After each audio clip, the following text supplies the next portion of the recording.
Right, we are live. So I want to thank you very much, Jake, for taking the time, mate, to No jump worries on at the all, old mate. podcast. Even though we've just been the world to right for the last about half hour.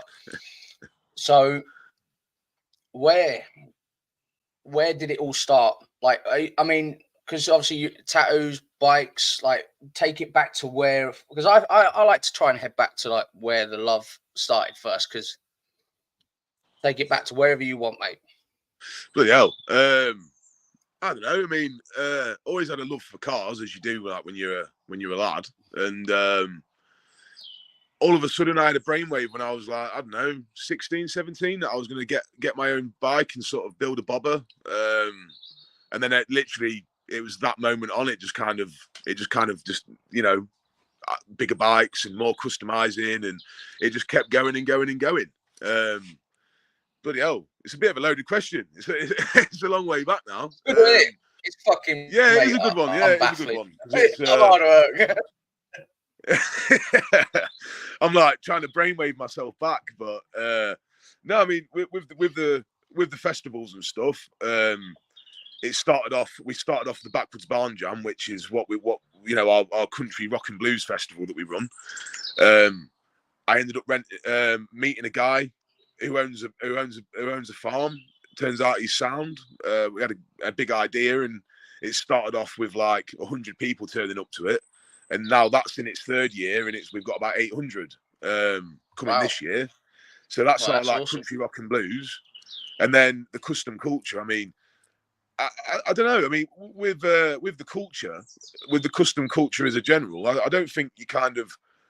I think you kind of wake up and realise that you're already a part of it. You know what I mean? Like, I already like tattoos. I already like hot rods. I already like bikes. And it's like all of a sudden you realise, oh shit, yeah, I'm in a bit of a different group here. I'm not like, going out and getting on the piss every weekend with my mates. I'm going out riding with my mates, and I'm going out and doing, having adventures. You know what I mean? I guess it's just two different paths in the road. Like, you know what I mean? But well, that's it. That's it was like I was actually talking to Steve from Black Sheep Customs earlier down in Bridlington, and it was like we were on about his car. He had his Chevy Nova there, and we were saying like loads of people taking pictures of it and like showing a lot of interest. And it's like I said to him, I was like, the thing is when you've got something like that, it's almost like it's almost like you've got what would be the right way to say it? Almost like you have to let people experience that. It's like you've got a duty. That's it. Like it's like your duty. Like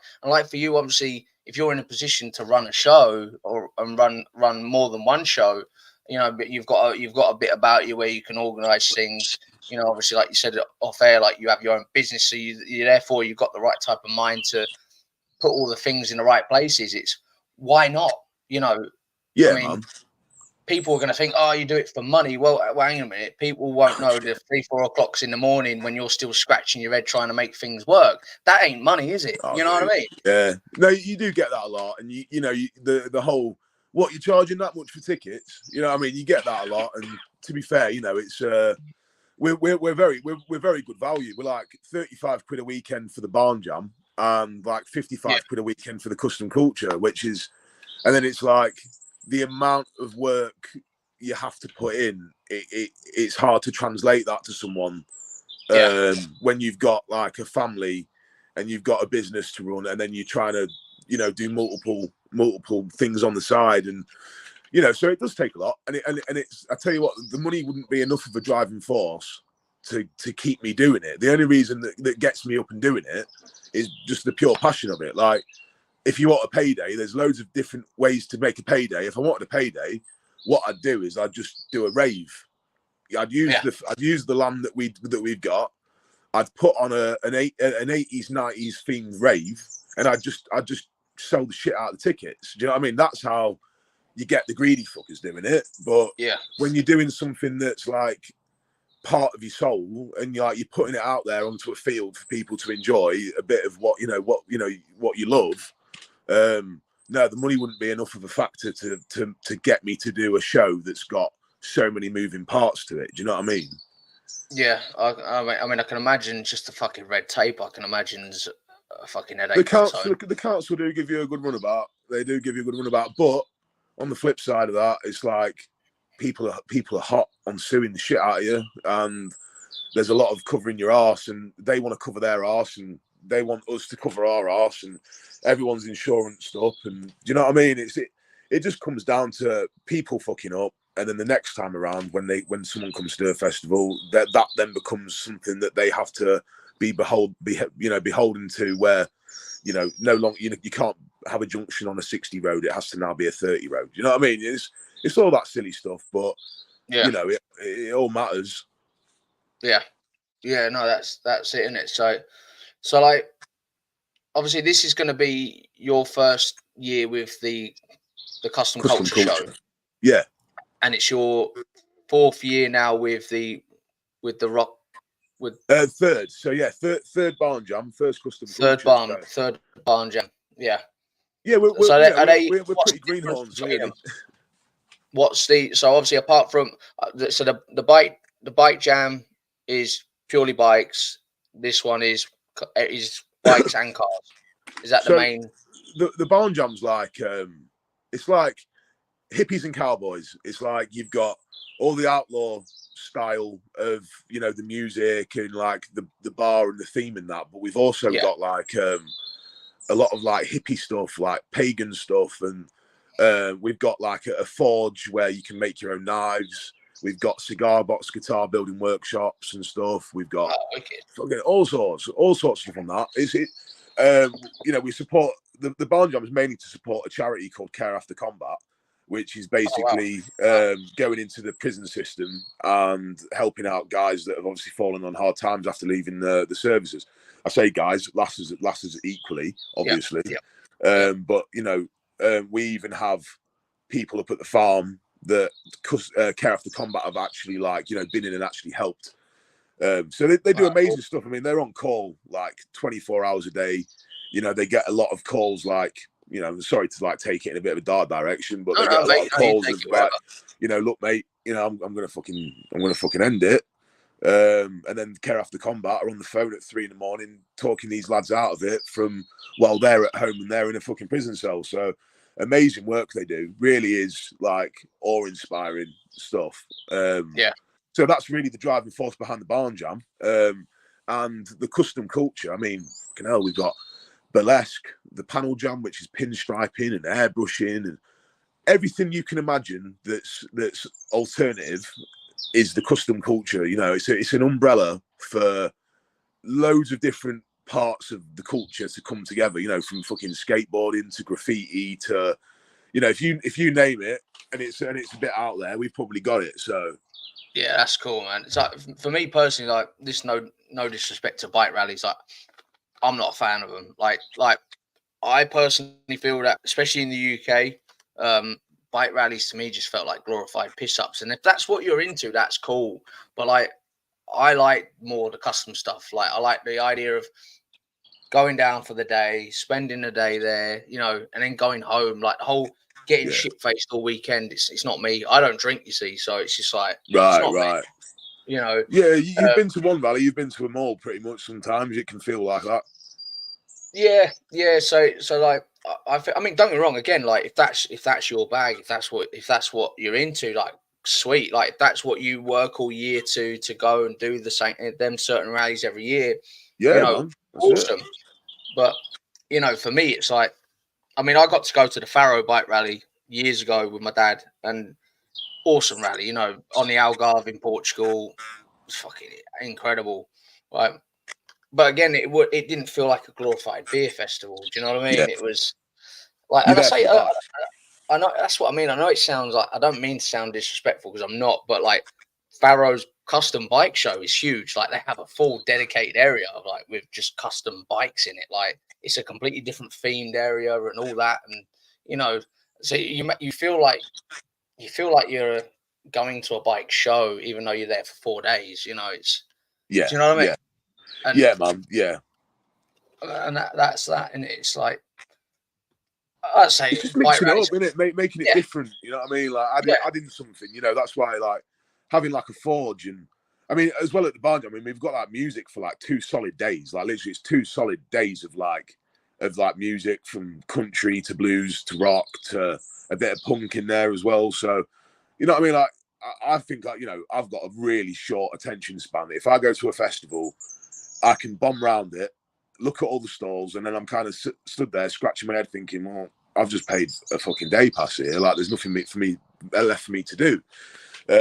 That's really where the barn jam happened. Is we were at a custom culture, and me, our mate Viking Matt and my missus were like, well, we could fucking do better than this, and that's how the barn jam started. And then I ended up owning the custom culture as well, just so happens. But obviously, by taking over the custom culture, obviously from an outsider's perspective of being there when it was kind of dull and a bit boring, and there not being much to do.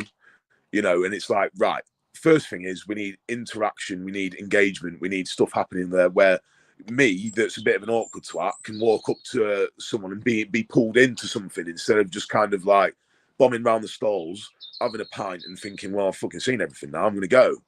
Yeah. You know, so that's, I think, you know, because of that way my mind's working on it, I think, you know, there's going to be constantly shit for people to be getting on with. And before you know it, I want people to get there in the morning and go, fucking hell, it's 3 o'clock. Or, you know what I mean? Like the time's just flying, you know what I mean? That's what I want.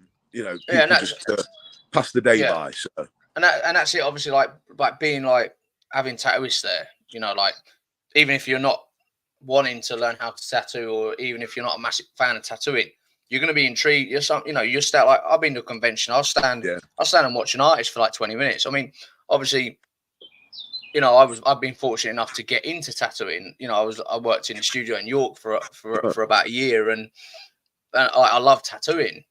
But I just found it a really cutthroat industry, and supporting your family on supporting your family when you can't necessarily guarantee the money. It was just, for me, I just found it a little bit hard work. But I love the industry. I respect it, and that's why I walked away, left it to the people that are able to make a big run at it. You know, I was a self-taught artist. I got to a stage where I was good enough to get into a studio, and I love the industry. But like, anyway, where I was heading with that is like, I can fucking just stand there and watch an artist for 20 minutes, half an hour, 40 minutes, you know, and you're going to have other people that will want to do that. Will want to stand and watch an artist and, like I say, go over and watch someone airbrushing something. And, you know, I think that's really cool. I think, like I said, to create an experience out of that. Yeah, that's it. You know what I mean? It's just pulling people in. I mean, the tattooing industry is a cutthroat one for sure. I mean, you know, it's like around where I live. You know, we've got a car technicians college. Every bloke, every kid at 17 is going to go learn how to be a mechanic. Everyone's coming out at the same time, going to the same fucking places, trying to get apprenticeships, and it's like, you know, it's just a saturated market, and so's tattooing, and you've got to really be either willing to take that bit of a pay cut and survive until you make it, or just be one of those natural fucking talents that's just like, wow, you know what I mean? Yeah, no, definitely. It's like I say, it's just about trying to find a way that you can, like, I personally think the pie is big enough for everybody. You know, I think it's just about just taking your slice. Like, it's not about trying to fucking take over. And it's undercutting wankers, isn't it? They do it. They ruin everything for everyone. Everything for everyone, mate. Yeah, there is enough for everybody for sure. There definitely is. And but I'll do it 50 quid cheaper, mate. And then it's like, well, you can't argue with that. If they want to give it away, then they want to give it away, don't they? So yeah, So let's get on to bikes, because obviously you spun the old camera around, and you got. So what are you riding? I've got a 99 Sportster that I'm just sitting next to now, and awesome. I've got a 1982 Kawasaki KZ440 chop. Nice. It's like hardtail, long forks, hurts your ass, like really, really bad. So you know it's a chop. Breaks down a lot. You know, lots of electrical problems. Rattles itself to bits. It's my baby, so. Yeah, exactly. Pretty much what it's all about, isn't it? Mate, you know, the best views is like sitting on the M180 while it's pissing with rain, and just like watching all the cars go by, because it's like that's what I'd rather be doing. You know what I mean? So feels like I've been kicked up the arse with a steel toe cap boot, and I'm sitting on the side of a motorway, and it's like, man, I am living the dream right now. You know? Yeah, it's like Easy Rider. So what made you get into bikes then? Because obviously, like, where did you all of a sudden find the idea of, do you know what, I like bikes? Like, or did you grow up around them? No, to be fair, I mean, no, not really. I before you sort of start appreciating bikes, you look at bikes and you think like they're kind of, it's a bike. You know, you don't really think a lot about it. You know, you don't, and then you start owning them, and then you start noticing the bits and bobs that could do with being changed. And I've always been a little bit arty, so started getting my hands dirty on them and just ripping into them, and then just fell in love, mate. Just fell in love. And then it's like, so I've got a fly that's like buzzing my face. I'm not losing the plot. It's like, I think really what hooks you in is the first time you go to like, a bike shop, and you say, can you hardtail my frame, or can you do this for me? And then you end up becoming friends with the guy that's helping you build your custom. And then before you know it, that you're meeting other people, and then, building a custom bike, it usually takes more than just one person. You're calling your mate round who's good at electrics, you're calling your mate round who's good at welding, and before you know it, you're all just getting fucking, everyone's had their hand in it, and it's like, it's special, isn't it? It becomes special. And before you know it, you're in the culture before you even know it, and you're like, I'm surrounded by this now. This is where I fit in, Yeah. And that's it. And it's like without the friends around you, like everybody, like it doesn't even matter if you like a £500,000 budget to project, like you own a workshop, that, you know what I mean? It doesn't matter. Like there's always that time when you do need someone. And and it was like I did so I changed an exhaust for a guy that just got his first 125, and he's, he said, I want to get a different exhaust. So I come around, I'll help you do it. I said to him, I'm not a mechanic, but I'll help, I've done an exhaust, I've built an exhaust, so come round. Comes round, we do the exhaust, and he tries handing me 20 quid, and he's like, I was like, no. He's like, no, take the money. I'm like, no, you don't get it. And I had the ZX10 like in its raw stage at the time. I said to him, I was like, look, I said, if it wasn't for my friends, I wouldn't own that bike. I said, I literally wouldn't even own it for starters. I said, not only that, I wouldn't have been able to build it without my friends. My mate gave me the bike, then he helped. Well, he basically funded all the powder coating. My other friend, you know what I mean? My other friend, it was a custom painter. So we put his logo on. I did all the airbrushing, and like it was just without all my friends around me, it just never would have happened. Yeah. And this guy like found it so weird. He's like, I said to him, I said, you don't get it yet. I said, but you'll get there. It's And this guy's like 55 years old, just bought 125. It's his first ever bike. Shit, right. I expected like a young lad. No, he was literally like, and he's like, no, I'll pay you. And I was like, no, you don't get it. I said, it's just, that's not how it works. And he's like, fucking hell. He's like, no, that's not how it works. Oh mate, I can honestly, hand on heart, say, right, I was I passed my. So I was a bit in a hurry. I had my 440 chop, so I was like, okay, I'll get my license before I'm 24. And I ended up on an A2. So I've started this year, I did my A1 because I was absolutely sick of it, being restricted. So I must have racked up about 600 quid in lessons from the instructor. But I put him in touch with a guy that started fixing up his chop and his project. Invited him to the shows and stuff. And before you know it, he's like, just give me 200 quid, mate. And that's the fucking culture, mate. That's the lifestyle right there. And I think, it's that, it's I don't think it's like you do a favour for someone to expect a favour back. I just think like, the amount of times I broke down on the side of the road and some guy's like gone back to his garage and like got me a tool, you know what I mean? Or something like that, man. You know what I mean? It's mad. It's mad and it's addictive and it pulls you in, and it's like, you sort of just become it, don't you? You just it's a part of you at that point, Well, that's it. It's like I said earlier, like obviously once you're in a position, it's almost like everyone has a duty to give back. It's like you can't it's like you can't fake this shit in this world, and you can't take from it. You can you can benefit from something, whether it be that someone does want to, pay for something. But again, it's about balance, and you just can't simply if, because the people that do fake it, oh look, I built this, I've done that, I'm part of this life, I'm part of that life, and they're not. Don't fucking last 2 seconds. It's Nah, because man. it is about respecting the culture. It's about this culture has been around. It hasn't just appeared out the last 10 years. It's all the way fucking back in the day. It's World War what? Well, I mean, WLA's World War Two. The old There's always been Harleys, brotherhoods, haven't there? even There's further back. always been brotherhoods. Yeah, You know what I mean? yeah, I think that's really, it's like man's instinctual, thing to be in a group of people that they feel like they fit in, and the biker community is the biggest brotherhood out there. Minus the armed services and whatnot. yeah, But exactly. on Civvy Street, if you want a bunch, but the thing is, it's like you can't just buy your Sons of Anarchy patch off fucking eBay, and like all of a sudden one day you're a biker. It's like you've got to put the time in, and you've got to meet the people, and you've just not got to be a dickhead. To be fair, does a good job. You know what I mean? Yeah, and that's it.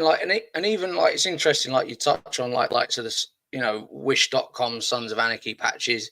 It's like instantly there are a lot of people, rightly so, that get upset about that, and they want to jump in and like get them told, in whichever way they deem fit. But the thing is like I reckon if you got 10 blokes that bought them types of patches when they shouldn't have, I reckon out of 10, 8, 9 of them don't know what they're doing.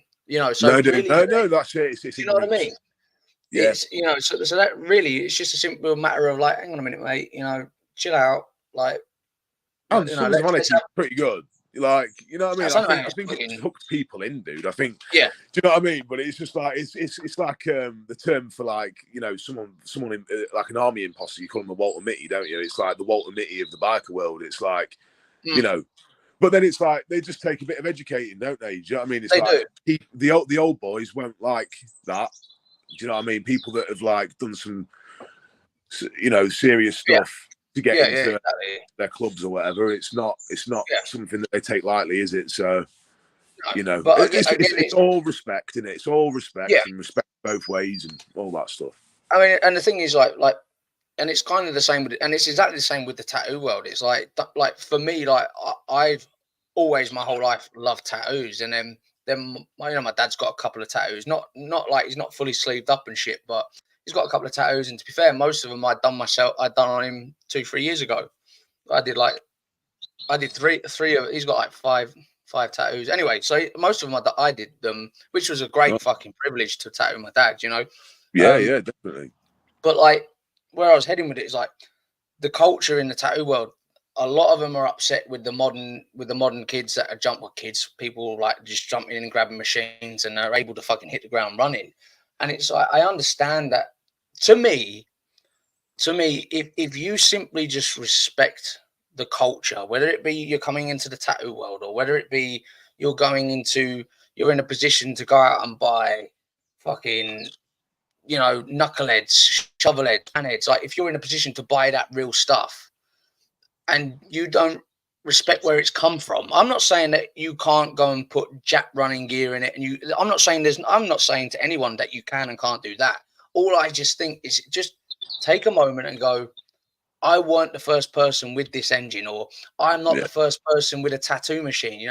It says a lot about somebody that's willing to take a moment and just go, I'm not the first person doing this. You're handing your piece to the culture and you're benefiting from it financially, which is rightly so. As long as you, like I said earlier, like as long as you're not taking more than you're fucking giving, it. Do you know what I mean? And it's, yeah, man, I 100%.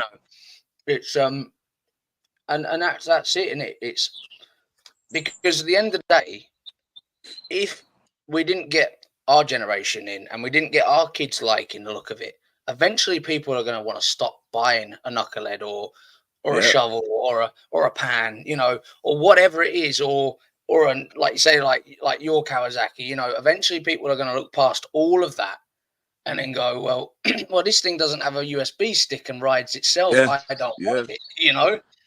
Yeah. Oh, It's dude. Yeah, it's happening. It's happening around us. I mean, like I said, I think I said it when we was off air, like, but I think the culture's doing better. Do you know what I mean? I feel like it's on the up. I think Instagram helps because it shows a lot of the American culture that's still thriving over there. And I think a lot of like people in this country like to emulate that stuff, which is nothing wrong with that, because I mean, it's just it's sharing the cultures across. There was Hell's Angels in the UK as well as there was being Hell's Angels in the States, so it's always been one of those things. But I do think that the American bike culture is like, it's just booming right now, booming over there. And I think Instagram does help kind of like pull people to it. Yeah. I mean, and that's it. Like, I mean, personally, that's why I think the Japanese. I mean, the Japanese are killing it in the culture. I mean, not only are they fucking the shit they have, and it's all real shit. It's all like genuine knuckles, pans, shovels. Like just have your hands. And I know I keep going on about these engines, but like these are iconic engines. Oh like, yeah, dude. Yeah, definitely. And these are engines that most people can't afford. Like. But they're real motors. They're not fucking repos. They're not. But like, where the reason why I going on about Japanese now is like their discipline to respect the culture is why I think it's so period correct, and they're stepping to the culture so correct, because the discipline that they have in it is like, we're not here to take, we're here to give, we're here to contribute. And that's what I think. It's a shame that. It is a shame that in certain parts, whether it be England, America, or whatever, there are like to me to sell a Sportster more expensive than a 1450 twin cam. Oh yeah, is wrong. It's fucking wrong. And people are doing it because all of a sudden the Sportster become trendy. The modern day man that's got his massive fat bonus in his office. Like, and I know, like, we shouldn't even be ranting, but that's the side of the culture that isn't right, because people that can't. I would love a Sportster. I think it's awesome what all the boys are doing. Like what lowbrows have done, the likes of lowbrows, to give out a kit that you can just build that digger style extreme front end, get your mate to weld the back end. I think it's awesome, and they're selling it affordable. But the bikes, fucking Sportsters have become extortionate. Yeah, definitely. I mean, to be honest with you, I mean, they spiked, and I think they're on their way back down again, because every time I see someone posting up say like an early 2000 Sporty for like $5 or $6 grand, everyone's just laughing facing it, mate. They're just going, get a grip of yourself. You know what I mean? Get a grip of yourself. I mean, I landed on my feet with mine. My mate was going to swap it. He got a bollocking from his missus. He was told he wasn't allowed. He's going to love me saying that. And yeah, basically the guy, I had a shitty Bandit at the time, Bandit 600. And the guy said to me, he was like, how about your Bandit? And $1.5 grand. And I was like, fuck yeah, 100%. Do you know what I mean? So basically I got a decent, I got, a Sporty for about $2 grand. So, I mean, really, really good price. Otherwise I wouldn't have been able to afford it for another, for a while, you know what I mean? So technically what you're saying is you gave up a bike that stops, starts, works properly. Yeah, man, just to hear that is just to have, I'll do the same. Just have my balls. I'll do the fucking same, mate. I'll do this. I'll do exactly the same. Like I would. Like I would. No, I never said at the start of this podcast I was smart. Oh no, hey, me neither. Me neither. I mean, fucking hell. Like I took a 2010 125. I was really lucky. My brother-in-law bought for me years ago. I made it look really old. I put a foot clutch on it and a fucking hand shifter. Not only did I put a hand shifter. Hand shifter's about 1.5 meters long. So, and I didn't even put it on a pivot, mate. So it doesn't. When some of the boys run it up near the tank, and when you pull it back, it's got a counter mechanism. So it only does that. Oh no, mine's like that. Mine's like full on, like fucking. Oh mate, yeah. I had to put. I know, like some of the people that probably watch this go, oh yeah, Josh goes about his 125 fucking suicide shift again. But for you that probably hasn't heard it, my suicide, my bar is like, it's like an S shape, and the reason being is because as I shift up, if I didn't put bends in it, it was going to hit my leg and I couldn't shift up. so it deliberately goes round like the inner side of my leg, so I have to like cop my leg out, pop it into second, and I'm like, bah. But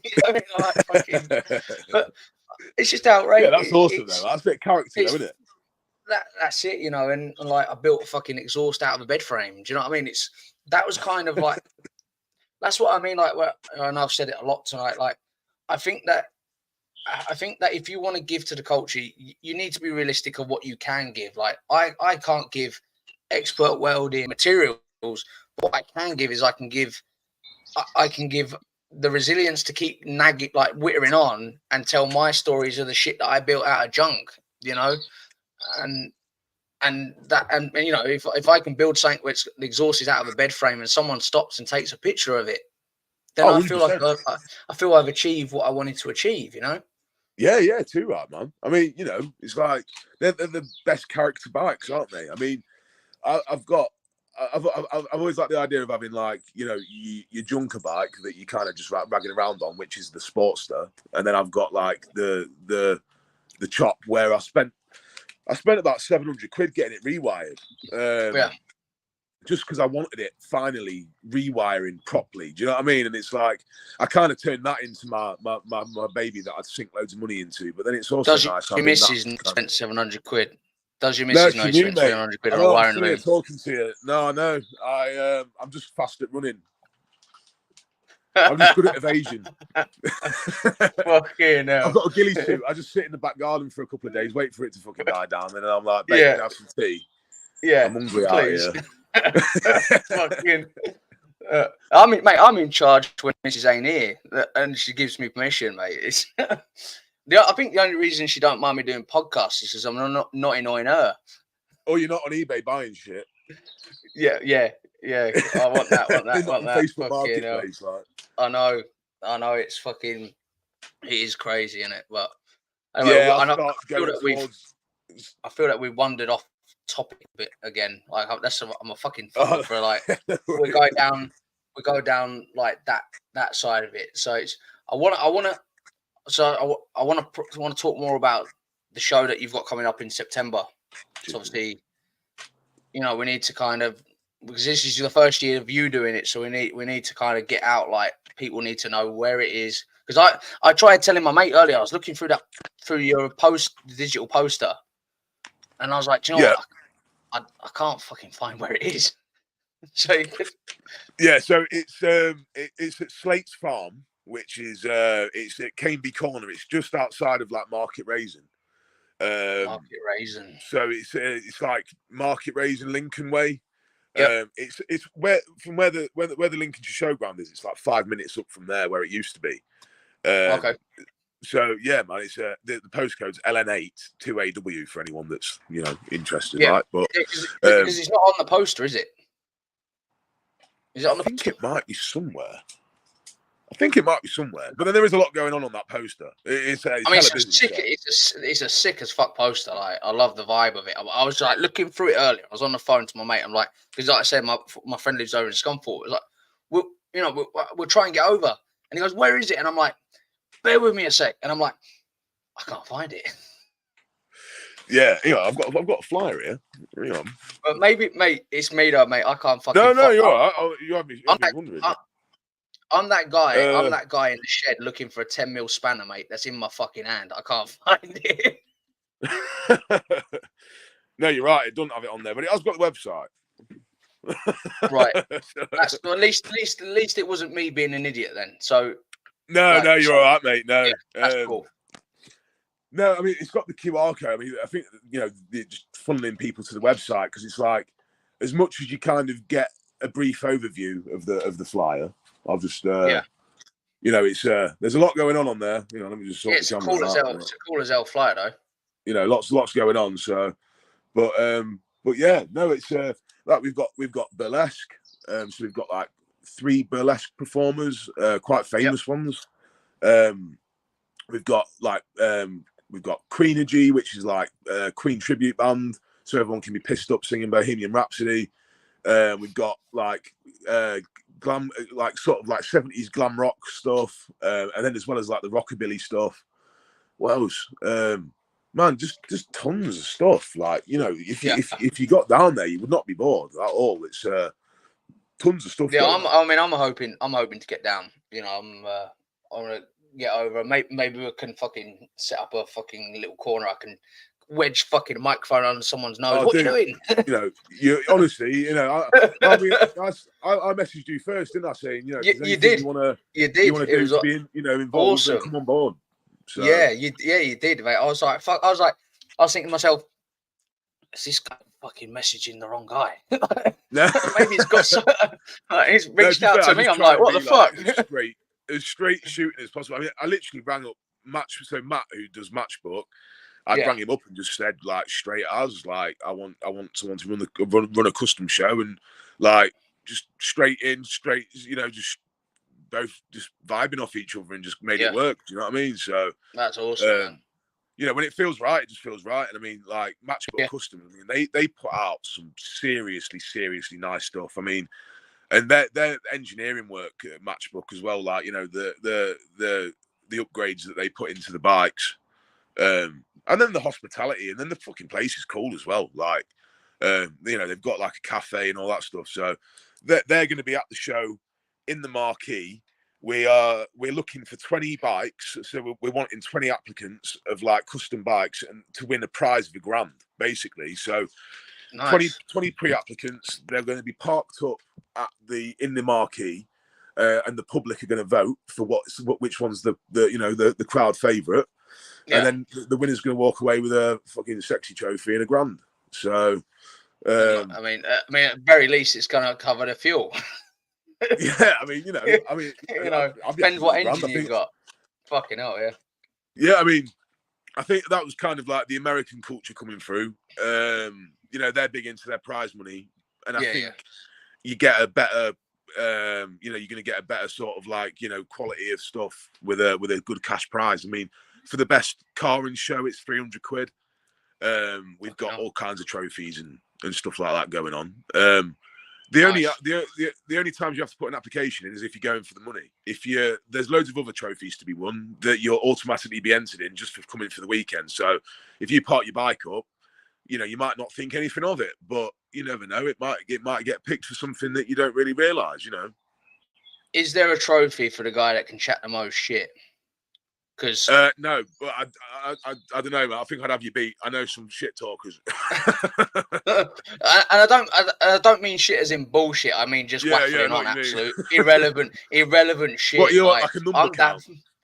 I'm that fucking guy, man. No, but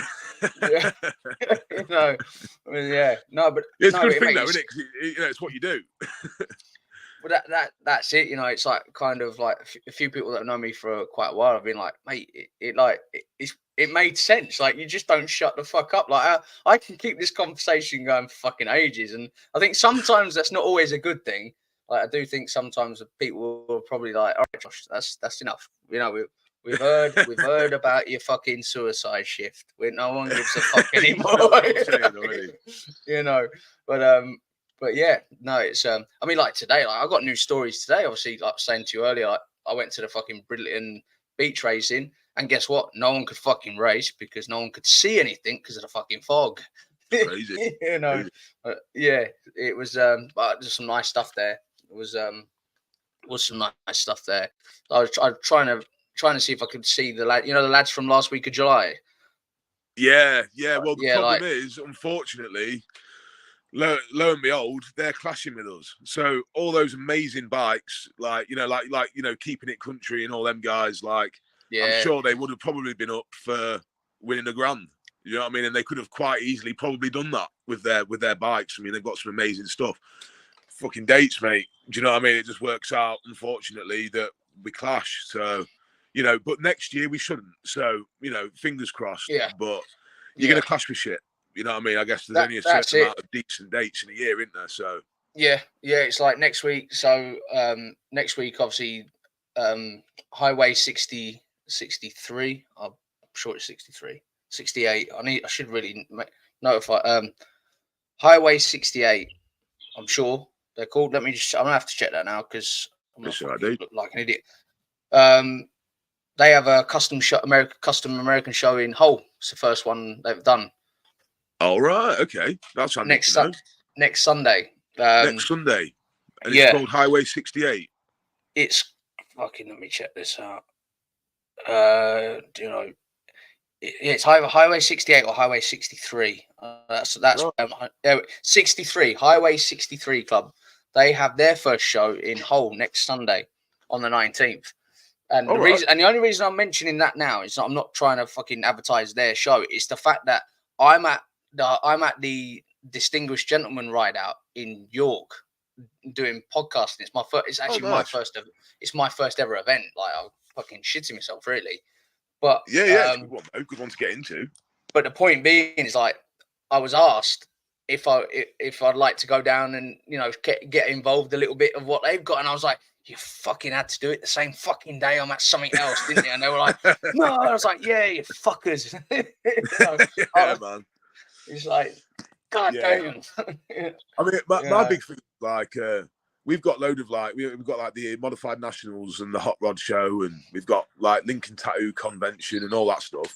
And I'm trying to just like be sound with them. Like, there's no need on being like, cutthroat competition when we've all got an audience that we can help each other sell tickets for, and just showcase that Lincoln's got a lot of good alternative culture events going on. Do you know what I mean? And like, put them all together, and you've got yourself a packed out year of cool shit happening in Lincoln, which is good for the economy. Do you know what I mean? So and that's just it, innit? I mean, like all bullshit aside, like, realistically, people that get bitter, that start getting resentful and talking shit, they feel threatened. Otherwise, realistically, you should have nothing to feel threatened about.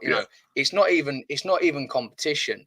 At the end of the day, like, I know we did say off air that we're not going to dive into the fucking government side of things, but the truth of the matter is, like, they don't want any of this shit going on. Like, so we need to all fucking stick together. Yeah, man. They don't want fucking guzzling V8s and fucking fire breathing V twins and but they don't want us out there. They probably don't even they're already trying to make it more difficult in the tattoo industry. They're trying to bring in new legislations with ink and stuff. They've already achieved it in Europe, somewhat. They looked, obviously they banned yellow and blue, I believe. Really? In Europe. All right. Yep.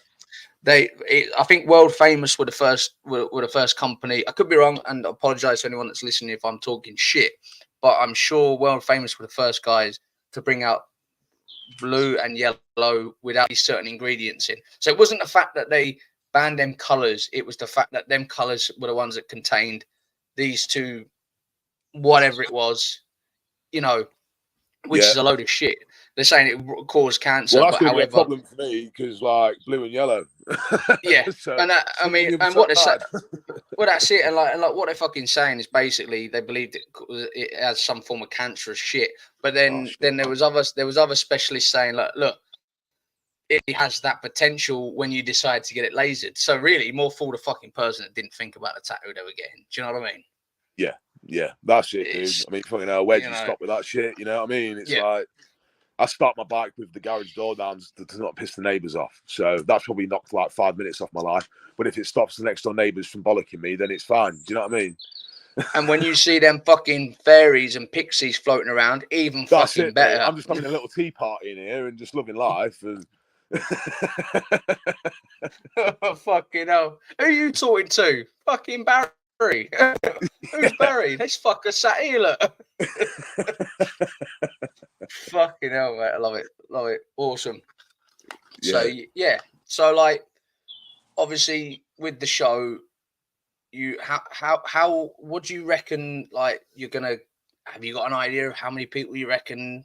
You got anything? Or the golden number, innit? I mean, the golden question rather. I mean, the barn jam's going to be around 800 people, and could be bigger, but we're choosing not to make it bigger because we like it being them numbers, because it's nice, controllable numbers, and everyone's happy and not crammed in. For the custom culture, I have no idea, mate. If I was being honest with you, I didn't get a lot from. I didn't get any like details of anyone from the show before. All I purchased was a name and a brand.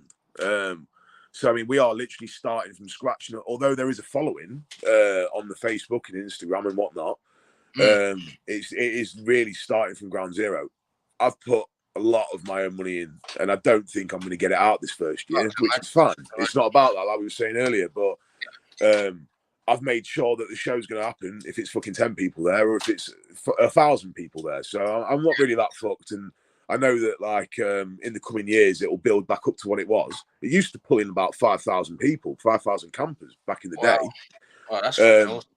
Yeah, man, it is. But I mean, it's like, you know, it's been mistreated. It's been pulled through the shit a little bit, and it's going to take a little bit for people to like build that trust up. I mean, Yeah, I guess with myself to realise what I'm about and what we want the show to be going forward, and sort of see the same vision that you know that I've got and that we've got as a team like behind it. So yeah. you know, That's it. it's a hard one. It's a hard Yeah. one. I mean, we're doing all right on ticket sales, but Oh, good. you know what I mean. Good. It's you know, they're not booming. They're doing all right. They're ticking over. But at the end of the day, it's like, you know, like I said, it'll happen with 100 people. It'll happen with 1,000 people. The show's going to happen, and it'll still be the same. You know, and you know, we've got amazing traders. You know, like really, really high end artists and stuff coming. So, Oh, that's you know, cool. I'm just pushing it, innit? Just marketing, pushing it, going out, flyering, and just putting it out there, and just, you know, trying to just land as much as we can this year, and just next year is going to be fucking mental. We're going to go for it. You know what I mean? It's going to be the best, biggest custom culture yet. That's for sure. So Yeah, and obviously, and to be fair, like generally, you're the first weekend of September. It's the normally first fucking full weekend of September. first Yeah, full that's weekend of that's September. what I'm Yeah, saying with the dates. The dates fall shit because it's always been the first weekend of September. yeah. But because it's like a half weekend at the start of the month, it just kind of messes it all up. So, you know, Well, weather's normally good though. Yeah, full first full weekend of September. That's what we'll be from now on. So Yeah, and usually the weather's normally the kids get back to school and then the weather sorts itself out again, doesn't it? You know what I mean? Well, Yeah, I mean, we had like sideways rain at the barn jam last year. It was like it pissed it down. Like it was about as worse as you could imagine. And everyone is still on the Facebook raving about how good yeah. it was. Do you know what I mean? And like how And do you much know what? how fun they had. Yeah, and that's interesting actually, because obviously as an event organizer, like that's probably something that, like, I can imagine it's somewhat. I can imagine it's really hard to keep your heart in something, knowing that you are literally at the mercy of the weather. You know, like for example, like spoke earlier, like Bridlington didn't happen. Like, okay, it was a great day, and the promenade was packed, and there was some awesome stuff there. But really, it was beach racing, and it didn't happen due to the weather. So it'd be interesting, like how do you find it, like knowing like you're putting all this effort and energy in and financial, like letting alone financial investment, to know that potentially it could somewhat go massively sideways due to the weather? Like, is it hard to keep your heart in it and you know, Oh, do dude, you know there's what I like mean? six weather apps on my phone and just obsess about the weather for a month, but it still doesn't change the outcome. Yeah, I mean, it definitely messes shit up. You know, it adds a whole new level of problems, like cars getting stuck and shit. I mean, yeah. I just think it's like you have to just be all in from the start. Fuck it, Yeah, hell or high water, high numbers, low numbers, shit weather, great weather. You have to be in. You can't be like selling tickets and then bitching out a week before because it might drizzle, it might not. And the thing is, it's like you can obsess about the weather, but it's like the amount of times that like I've met mates and it's supposed to be pissing it down. We've ended up like going on rides and it's been a beautiful day. It's like, and then if you were to call your event off over that, do you know what I mean? Like you'd be kicking yourself, wouldn't you, at the end of it? So marquees, as much overhead cover as you can, and I guess you just kind of hope people that understand that it's British weather, isn't it? What can you do? You know what I mean? It's British weather. You know, we don't live in Southern California, unfortunately. It's not going to be like guaranteed sunshine. So yeah, I mean, yeah, it does weigh heavy. That is probably the thing that weighs heaviest, to be honest with you, is, you know, if you have a complete fucking washout, you're in the shit, aren't you?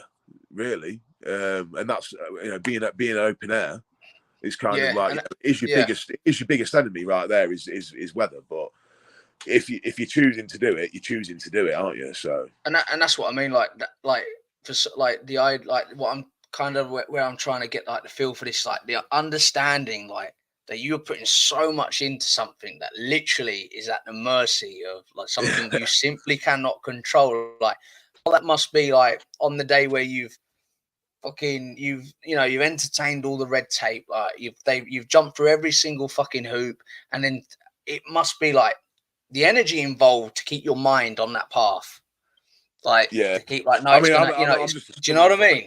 That's the thing, just stubborn, just being stubborn. And like I said, it's like, you get to a certain point where there is no backing out. Yeah. If you were to back out, you'd lose the event. You know what I mean? Everyone would lose faith in the event, and it'd be shit. Yeah. So I think you'd be better off just soldiering through. But I think it is kind of like a bit of a roulette wheel, isn't it? You're kind of putting it all on like black 30. You know what I mean? It's like, it's all got to land right, and it's a big gamble. It is a big gamble, and I think when people are like hassling you about ticket prices and stuff, it's like there is also that factor to it. Is like, I'm gambling with like thousands of pounds. I mean, I'm just being real. Like, this is what event management looks like. You're gambling with thousands of pounds. It can either do really well and you do really well out of it, or you can go shit. So it's like you're taking that risk, as well as the amount of hours that you're putting into making it happen. So I think if you do walk away with a few grand out of it, you fucking rightly deserve it. You know what I mean? It's for the amount of effort that you put in, it is a full-time job. So that's it, isn't it? And it's like, and that's kind of like the side, like I wanted to, like, it's interesting to see, like, there was not only is it the responsibility of making sure every fucking box is ticked and that you've created the best event, but like just simply the stress of it all, and then knowing that, like, to be able to keep your mind, because I'm that person, like, say I'm trying to motor on with what I'm trying to do here, but I have days where the old side of me gets in my way, and I'm just like, you know what? What's the fucking point? Like, like I said recently to a friend of mine, like, all these kind of people that have turned their life, they've gone from being obese or an alcoholic or whatever, and they've rebuilt their life. Like it's incredible. And I'm somewhat waving off topic, but I'm not really. Stay with me, like, and I'm like, but I want to know what it's like on a bad day, not because I want to encourage negativity, because I want to find inspiration on the fact that everybody has a bad day, whether it be you're creating an event, whether it be that you're building a business, whether it be you're overcoming something. Like, it's kind of, I suppose, in a custom culture way, without going down the soft fucking rooted shit of comforting someone. It's kind of, and I'm really shit. I do apologize if I'm going like waffling it, but like, I'm trying to show people that, like, it's hard, but don't fucking, and it's hard and you're doing well, but I don't know, mate. I'm really fucking, my head's fucking gone. But like, do you know what I mean? Like, we've had the council turn around and like put roadblocks in front of us when we were first starting out that were like, how the fuck are we going to get around this? You know what I mean? And we've always found the way. And like, I've not had a bad life, but it's been a hard life, I'd say. Not bad, but difficult at times. And I think, the stuff that I've done before these events has given me sort of like the mental fortitude to know that, well, the rough comes with the smooth, doesn't it? Do you know what I mean? It's and I really, to be honest with you, turning around to my mates and going back home with my head held, like, hanging and saying, I gave it my best shot, guys. I'm sorry. I've got to quit. I can't do that. Fuck that. I don't do that. Like, I'll go down, mate, with it. Honestly, I get that obsessed about it, and it's like, I feel like I'm driven by something. It sounds a bit fucking wacky, but it does feel like something else. Mate, no. This is the shit. This is the shit that inspires. Like, it really does, because like even though we're waffling on about bikes and custom shows, like, this isn't something just to take into this. Like, take this into life in general, because like the world, like, you can take that mindset from overcoming like obstacles from the government, from the fucking from people trying to stop the show. So you can put that into your day-to-day fucking business. It is literally about moving forward. And like I was saying, like, earlier, like, I find that there are so many people telling their high side, and I'm not saying that I want to hear people's low side. What I want to hear is, or I want to find out I want to find out when someone wakes up on that morning and they feel shit, and their old side of their head's playing games on them, whether it be whatever, whether it be like you're getting up and going, oh fuck, I've got to fill in that form with this fuckers. Like, the bit I find really inspiring is what gets you to go, no, let's get up, let's go. Do you know what I mean? It's because and the reason why, like, openly honest, like, I'm a fucker that struggles. Like, I'm not depressed or anything like that. Yeah, it's hard to be But like, I motivated. really fucking struggle. Do you know what I mean? Like, I really like, I get stuck in my head. I get the old side of me wants to start playing fucking games, and like, you know, it's a battle. It's a fucking battle, and I find inspiration on the side of people that even though they've made it to there, like, you've got a successful show, and you're doing another one, so you've got them hurdles to overcome again. Do you know what I mean? And it's like, so even though you're already there on this, on the you know, on the fucking side of shows, you're doing it all again, and I find that inspiring. Do you know what I mean? I mean, yeah, I mean, without delving like deep into my shit kind of thing, it's Yeah. it's no, I'm not like I'm bothered about it. It's just like we'd be here all day. But I mean, it's I've never felt as satisfied as I am when a show's taking place and it's the way I imagined it to happen, and bringing your thoughts to life, and then having a random idea, sticking with it, pushing through all the bullshit, fighting against everyone, and just to be a spiteful fucker and just to go at the end and say, I fucking told you I'd do it. Yeah. That alone is just worth, you know, people being able to look to me and say, well, Jake said he'd do it, he'll do it. Do you know what I mean? That kind of shit, being reliable and like not letting That people says a down. lot about a man. Yeah, man, I take, you know, I don't like to let people down. I don't, you know, I like to fucking be reliable, and I like, you know, people to be able to take me at my word. And if I was constantly backtracking and bitching out, then no one, you know, it'd be just like all my ideas were hot air. Whereas I'll just kind of just like,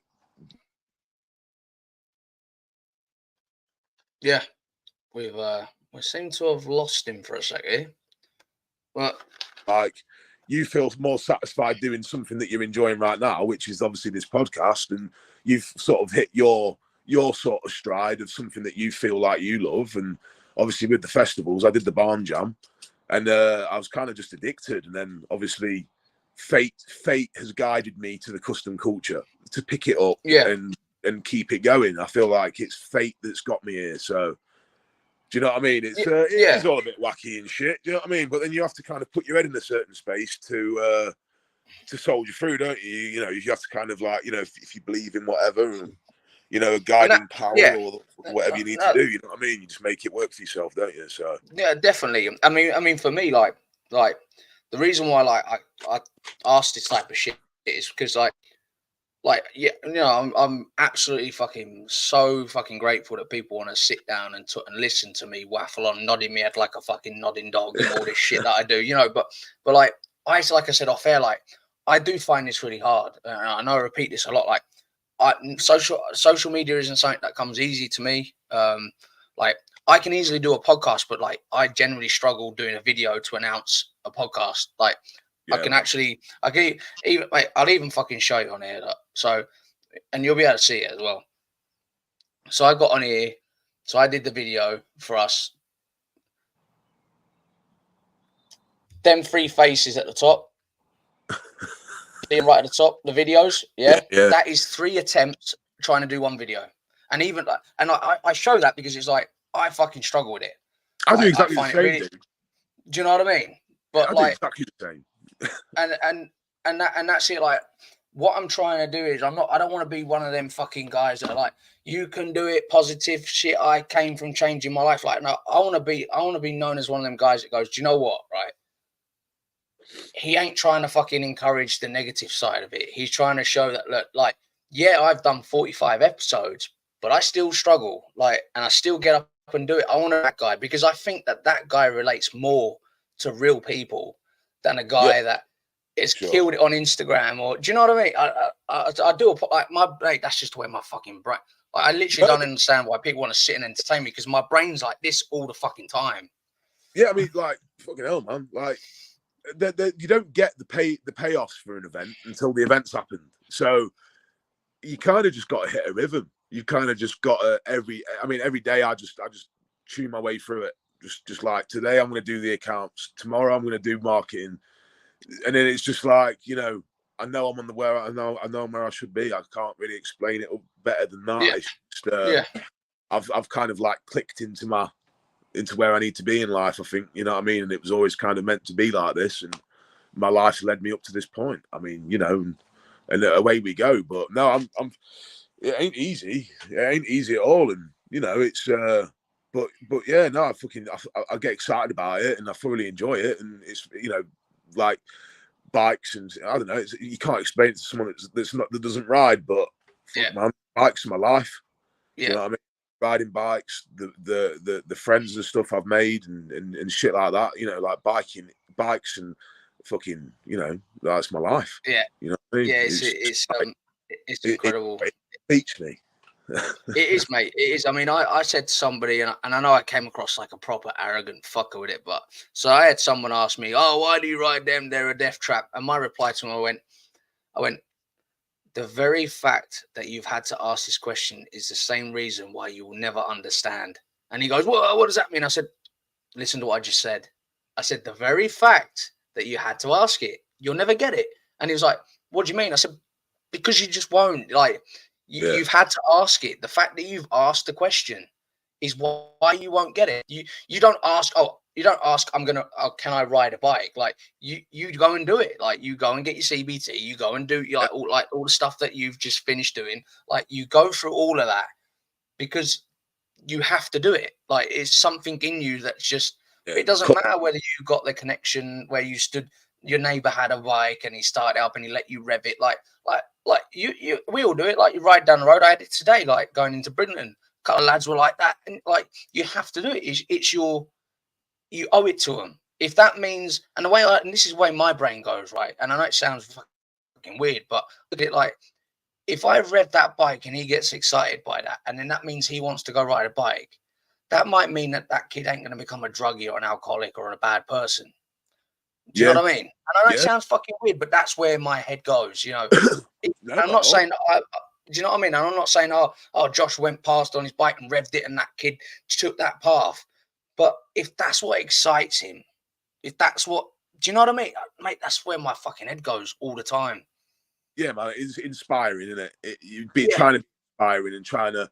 I think that's what my favorite thing about the custom culture is, because the barn jam's pretty much for it is for it, you know, it's for everyone, but you know, it's I really want the custom culture to be sucking in new, like young people and showing them it's like, mate, bang some fucking paint, some metal flake in your primer, in your lacquer, and spray shit, and like let's bring the 70s back. You know what I mean? Or let's bring like these old school methods that, like, you know what I mean, have been lost. Get some lace and spray your tank with a bit of gold paint. Do you know what I mean? And kind of like do some like dodgy shit. You know what I mean? It's part of the fun. You know what I mean? And you know, and that's the thing. Yeah, and that's the thing is like, sorry to like, but like everybody knows, like you get hooked in this world, you ain't got money to wreck your life. Like you put it all into bikes and paint jobs. Like, do you know what I mean? It's like, I mean, obviously, you know what I mean. It's like I had man, to learn no, to paint myself, mate, because I was skint. Like I couldn't afford to pay someone to paint my shit, so I had to learn how to do it myself. You know what I mean? Yeah, and fix my own stuff. Do you know what I mean? But I've never found someone, like you were saying earlier about your exhaust. I've never found someone to be a guru for. I've always had gurus myself. I've always been the fortunate one. So you know what I mean? I've always had like the old boys around, like helping me out. So I'm sure the day will come where some young blood will come knocking on the door and asking if. Yeah, that's it. Oh, we're back. Lost signal then. Are you there?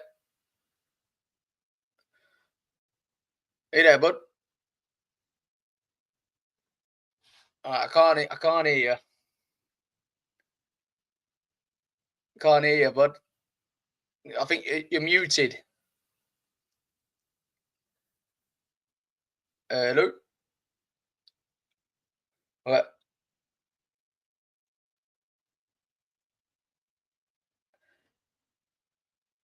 Still can't hear you. I can't hear you. But I can't hear you, bud. Yeah, you're muted. No, no, can't hear you. But no, no, it's weird, mate. I can't. It's still not. It's weird. I don't really know what's going on there. I don't know if anyone else can hear. If anyone else can hear on Instagram, just put down that you can hear because I can't hear.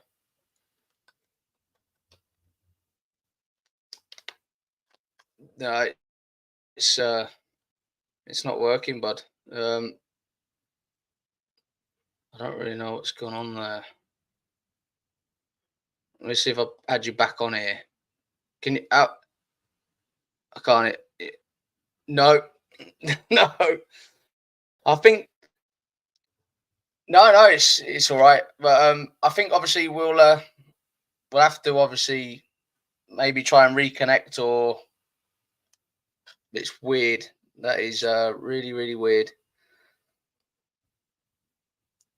I don't really know what's going on there. No, no worries.